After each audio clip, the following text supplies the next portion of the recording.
we'll get to a live interaction of Prime Minister Narendra Modi. He will be interacting with the beneficiaries of Viksit Bharat Sankalp Yatra. This is being done through video conferencing.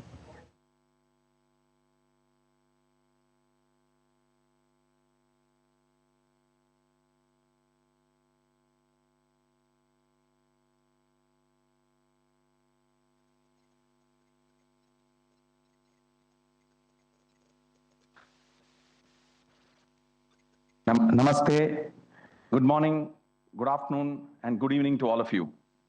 It is my privilege to welcome Honorable Prime Minister of India, Shri Narendra Modi, to Infinity Forum 2.0.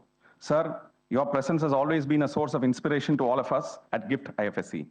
I also welcome the Honorable Chief Minister of Gujarat, Shri Bhupendra Patel, who has steadfastly supported GIFT and IFSCA in all its endeavors. I also extend a warm welcome to leaders from the business world, your excellencies from foreign missions in India, ambassadors from Indian missions abroad, finance sector professionals, non-resident Indians, persons of Indian origin, and participants from India and the rest of the world. In November 2021, Honorable Prime Minister had inaugurated the first edition of Infinity Forum. The event resulted in the launch of the regulated framework for fintech entities and the fintech incentive scheme. We have till date received over 100 applications from 13 jurisdictions, admitted 37 entities into the IFSCA sandboxes, and also authorized 6 entities to commence operations. Guided by the vision of the Honorable Prime Minister of India, we have structured Infinity Forum 2.0 as a thought leadership forum on GIFT IFSC's role in Viksit Bharat 2047, that is, transforming India into a developed nation by 2047. Consequently, the overall theme of this year's event is GIFT IFSC, the nerve center for new age global financial services. The day-long event includes panels on new age financial services aimed at Viksit Bharat 2047, green financial stack to enable achievement of net zero goals, and the financial services for the longevity economy. We hope to generate significant ideas that can turn into action. I once again extend a warm welcome to the Honorable Prime Minister of India. Sir, your address will certainly inspire and motivate all of us. I now invite Honorable Chief Minister of Gujarat, Shri Bhupendra Patel, to deliver his welcome remarks. Thank you. Jai Hind.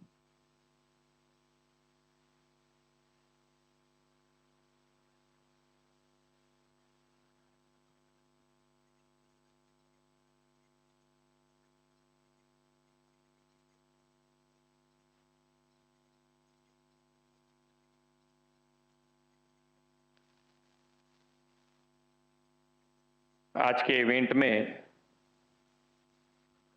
Virtual माध्यम से जुड़े वैश्विक नेता और देश के यशस्वी प्रधानमंत्री श्री नरेंद्र भाई मोदी साहब का मैं हृदय से स्वागत और अभिनंदन करता हूं। आज जहां हम ये इवेंट कर रहे हैं, ये गिफ्ट सिटी प्रधानमंत्री जी का ही ब्रेन चाइल्ड है।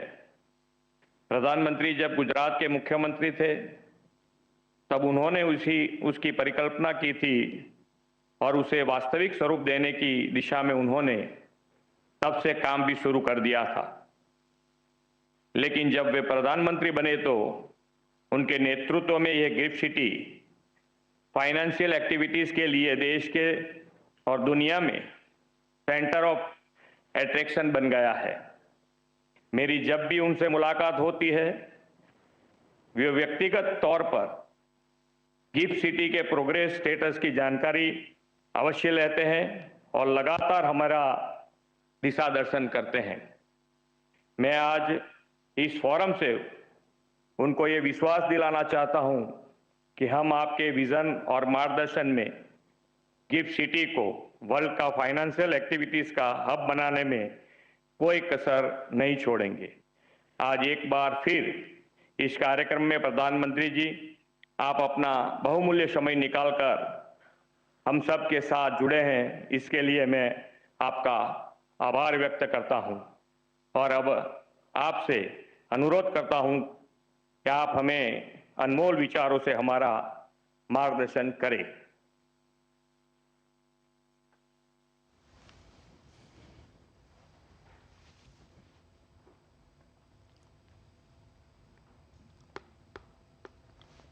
नमस्कार।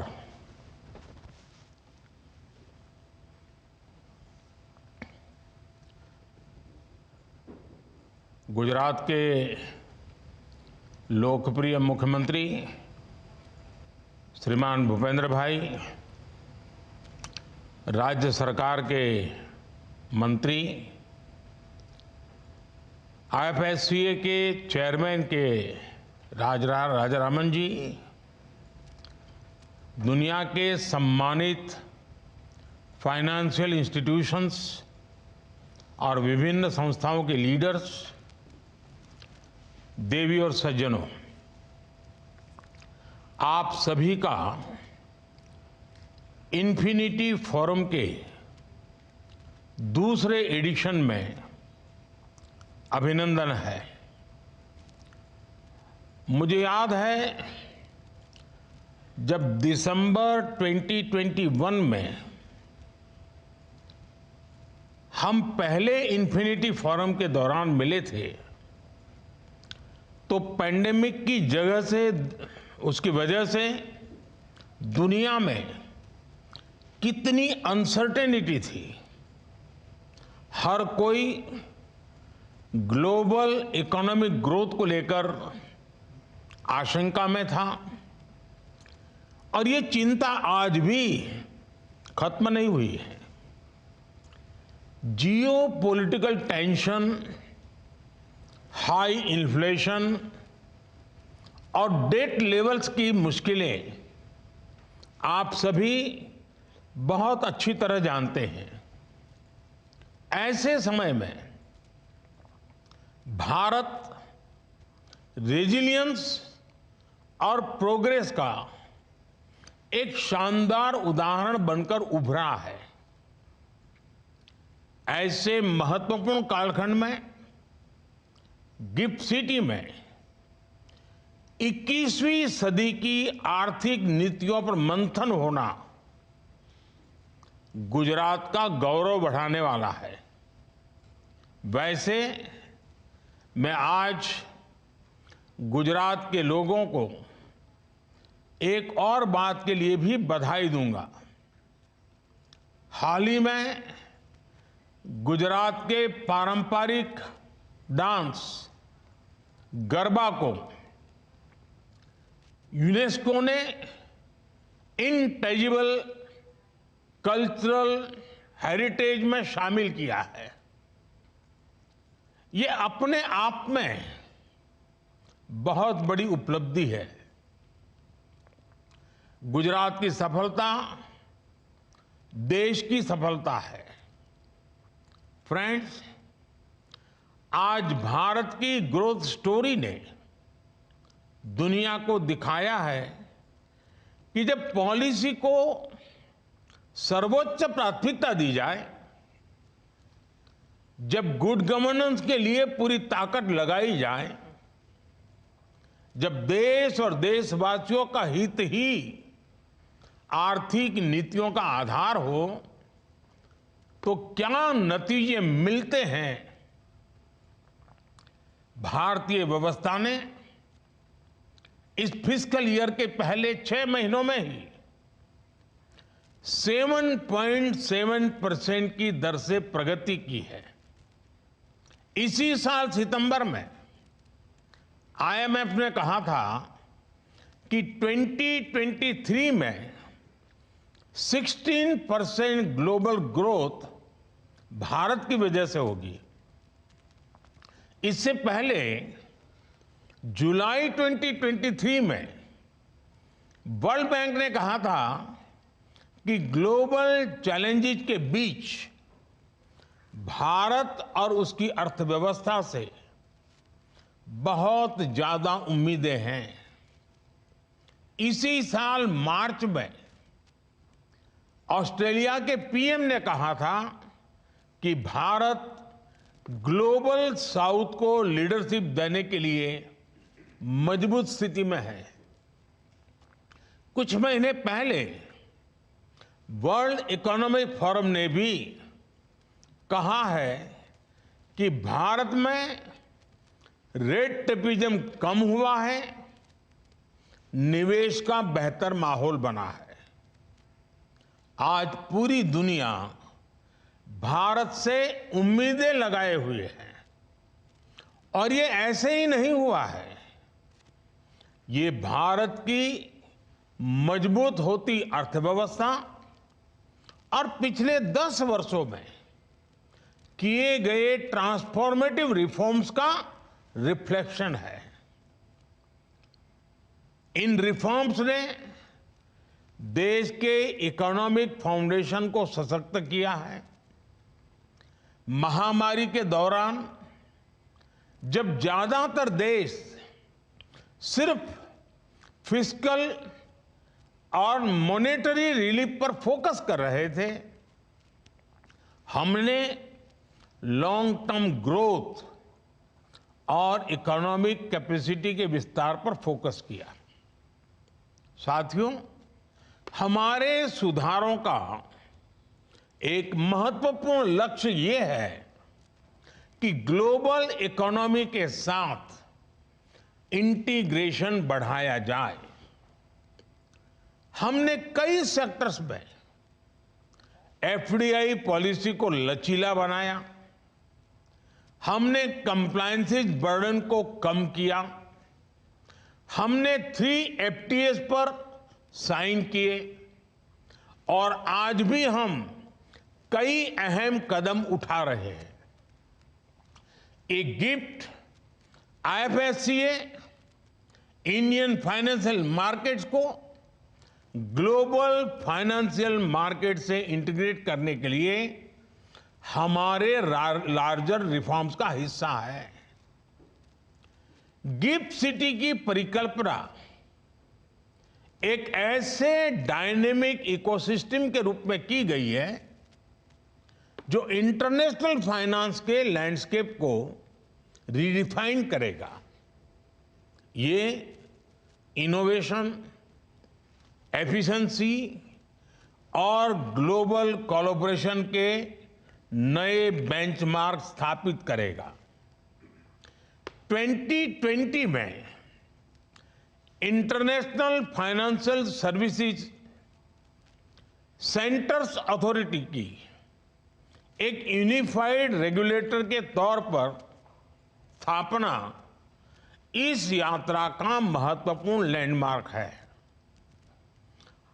आर्थिक उथल-पुथल के इस मुश्किल कालखंड में भी IFSCA ने 27 रेगुलेशंस और 10 से अधिक फ्रेमवर्क्स बनाए हैं। इससे इन्वेस्टमेंट के भी नए रास्ते खुले हैं। आपको ये जानकर खुशी होगी कि इन्फिनिटी फोरम के पहले एडिशन में आपने जो सुझाव दिए थे, उनके आधार पर कई इनिशिएटिव शुरू हुए हैं। जैसे अप्रैल 2022 में IFSCA ने फंड मैनेजमेंट एक्टिविटीज को गवर्न करने के लिए एक कॉम्प्रिहेंसिव फ्रेमवर्क नोटिफाई किया। आज IFSCA के साथ 80 फंड मैनेजमेंट संस्थाएं रजिस्टर्ड है, जिन्होंने $24 बिलियन से अधिक के फंड सेटअप किए हैं। ये 2 लीडिंग इंटरनेशनल यूनिवर्सिटी ने 2024 से गिफ्ट IFSC में अपने कोर्सेज शुरू करने के लिए अप्रूवल लिए हैं। एयरक्राफ्ट लीजिंग का फ्रेमवर्क IFSCA ने मई 22 में जारी किया था। आज IFSCA के साथ 26 इकाइयों ने ऑपरेशन शुरू कर दिए हैं। साथियों, पहले एडिशन की जोरदार सफलता आपके सुझावों पर इतना काम होने के बाद अब सवाल है कि आगे क्या? क्या गिफ्ट IFSC का दायरा इतना ही रहेगा?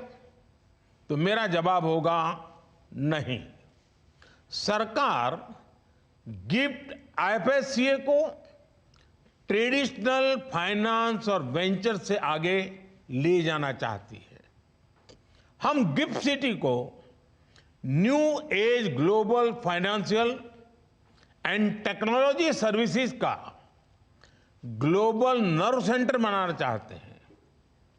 मुझे विश्वास है गिफ्ट सिटी के प्रोडक्ट्स और सर्विसेज विश्व के सामने खड़ी चुनौतियों का समाधान करने में मदद करेंगे और इसमें आप सभी स्टेक होल्डर्स की बहुत बड़ी भूमिका है।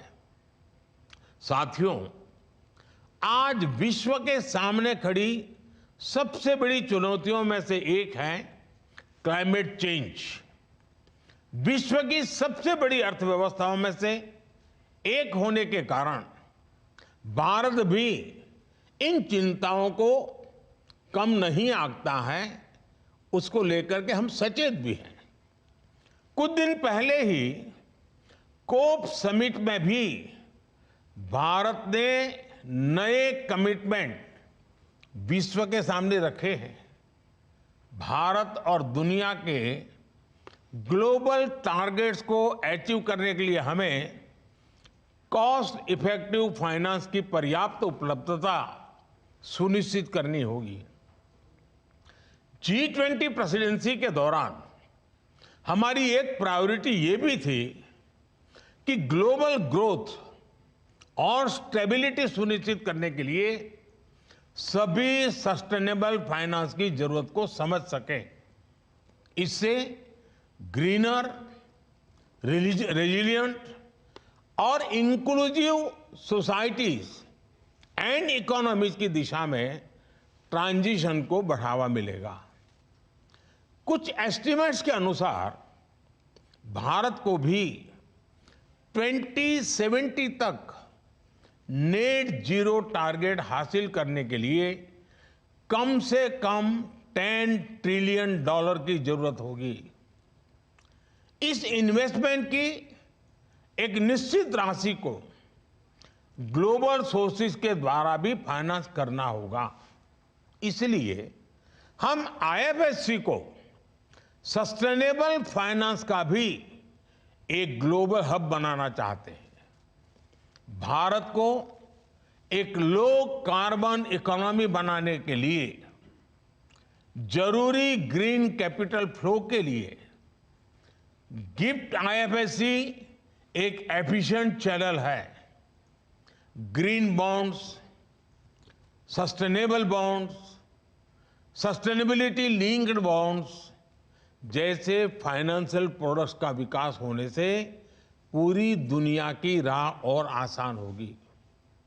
आप जानते हैं कि भारत ने COP28 में एक प्रो प्लैनेट इनिशिएटिव के तौर पर ग्लोबल ग्रीन क्रेडिट इनिशिएटिव का ऐलान किया है। मैं चाहूंगा कि यहां मौजूद सभी अनुभवी लोग ग्रीन क्रेडिट के लिए एक मार्केट मैकेनिज्म डेवलप करने पर अपने आइडिया जरूर दें। साथियों, भारत आज विश्व के फास्टेस्ट ग्रोइंग फिनटेक मार्केट में से एक है। फिनटेक में भारत की ताकत गिफ्ट आईएफएससी के विजन से जुड़ी है, जिसके कारण ये स्थान फिनटेक का एक उभरता हुआ केंद्र बन रहा है। 2022 में आईएफएससीए ने फिनटेक के लिए एक प्रोग्रेसिव रेगुलेटरी फ्रेमवर्क जारी किया था। इनोवेशन और एंटरप्रेन्योरशिप को बढ़ावा देने के लिए आईएफएससीए में एक फिनटेक इनिशिएटिव स्कीम भी है, जो इंडियन और फॉरेन फिनटेक को ग्रांट देता है। गिफ्ट सिटी में दुनिया के लिए ग्लोबल फिनटेक वर्ल्ड का गेटवे और फिनटेक लेबोरेटरी बनने की क्षमता है। मेरा आप सभी से आग्रह है कि इसका ज्यादा से ज्यादा लाभ उठाएं।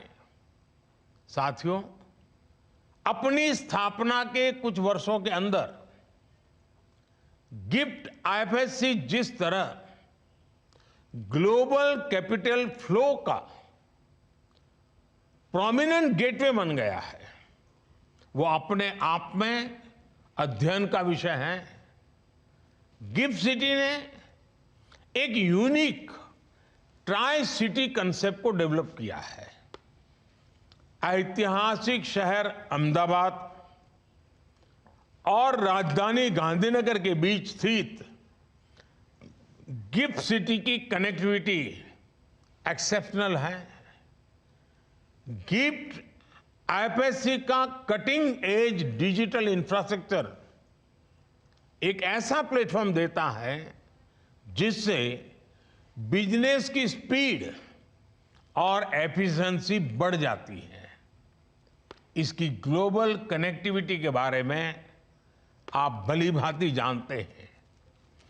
गिफ्ट आईएफएससी एक ऐसा मैनेजमेंट बनकर उभरा है जिससे फाइनेंशियल और टेक्नोलॉजी वर्ल्ड के सबसे बिगेस्ट माइंड इसकी ओर अट्रैक्ट होते हैं। आज आईएफएससी में 580 ऑपरेशनल एंटिटीज हैं, 3 एक्सचेंजेस जिसमें इंटरनेशनल बुलियन एक्सचेंज भी शामिल है, 25 बैंक्स जिसमें 9 फॉरेन बैंक शामिल है, 29 insurance entities, 2 foreign universities, 50 plus professional services providers जिनमें कंसल्टिंग फर्म्स हैं, लॉ फर्म्स हैं, सीए फर्म शामिल हैं। मुझे विश्वास है अगले कुछ वर्षों में गिफ्ट सिटी दुनिया के सर्वश्रेष्ठ इंटरनेशनल फाइनेंशियल सेंटर में से एक होगा। साथियों, भारत एक ऐसा देश है जहां गहरे लोकतांत्रिक मूल्य है और ट्रेड एंड कॉमर्स की ऐतिहासिक परंपरा है। भारत में हर इन्वेस्टर या कंपनी के लिए most diverse range of opportunities मौजूद है। गिफ्ट को लेकर हमारा विजन भारत की ग्रोथ स्टोरी से जुड़ा है। मैं आपके सामने कुछ एग्जाम्पल्स रखता हूं। आज 4 लाख एयर पैसेंजर्स हर रोज यात्रा कर रहे हैं। 2014 में हमारे यहां पैसेंजर एयरक्राफ्ट की संख्या 400 थी, जो आज बढ़कर 700 से ज्यादा हो गई है। पिछले 9 वर्षों में भारत में एयरपोर्ट्स की संख्या 2 गुनी हो चुकी है। आने वाले वर्षों में हमारी एयरलाइंस करीब 1000 एयरक्राफ्ट खरीदने जा रही हैं। इन परिस्थितियों में गिफ्ट सिटी द्वारा एयरक्राफ्ट लीजर्स को कई तरह की सुविधाएं देना बहुत ही रिमार्केबल है। भारत के वाटर रूट से माल की आवाजाही तो बढ़ ही रही है, जहाजों की संख्या भी बढ़ने जा रही है। आईएफसीए का शिप लीजिंग फ्रेमवर्क इस ट्रेंड का पूरा फायदा उठाने का अवसर दे रहा है। इसी तरह भारत का strong IT talent, data protection laws और गिफ्ट का डाटा एम्बेसी इनिशिएटिव्स सभी देशों और बिजनेसेस को डिजिटल कनेक्टिविटी की सिक्योर फैसिलिटी देता है। भारत के युवा टैलेंट की बदौलत हम सभी बड़ी कंपनियों के ग्लोबल कैपेबिलिटी सेंटर्स का बेस बन गए हैं।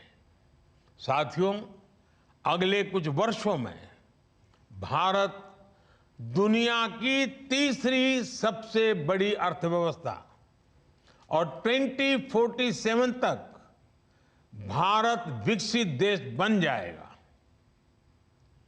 New forms of capital, digital technologies और एज फाइनेंशियल सर्विसेज इस यात्रा में महत्वपूर्ण भूमिका निभाएंगे।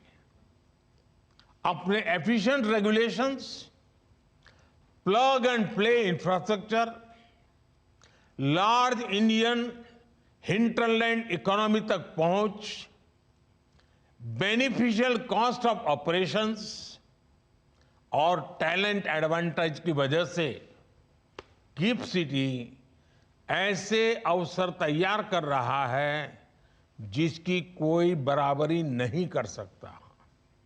आइए गिफ्ट आईएफएससी के साथ मिलकर ग्लोबल ड्रीम्स को पूरा करने के लिए दिशा में हम मिलकर के आगे बढ़े।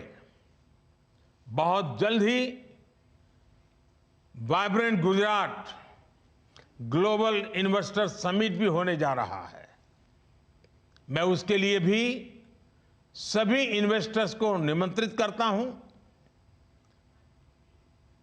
और आपके इन प्रयासों को अनेक अनेक शुभकामनाएं देता हूं। आइए हम मिलकर दुनिया के गंभीर मुद्दों का समाधान खोजने की दिशा में इनोवेटिव आइडियाज को एक्सप्लोर करें और उसे आगे बढ़ाएं। बहुत बहुत धन्यवाद।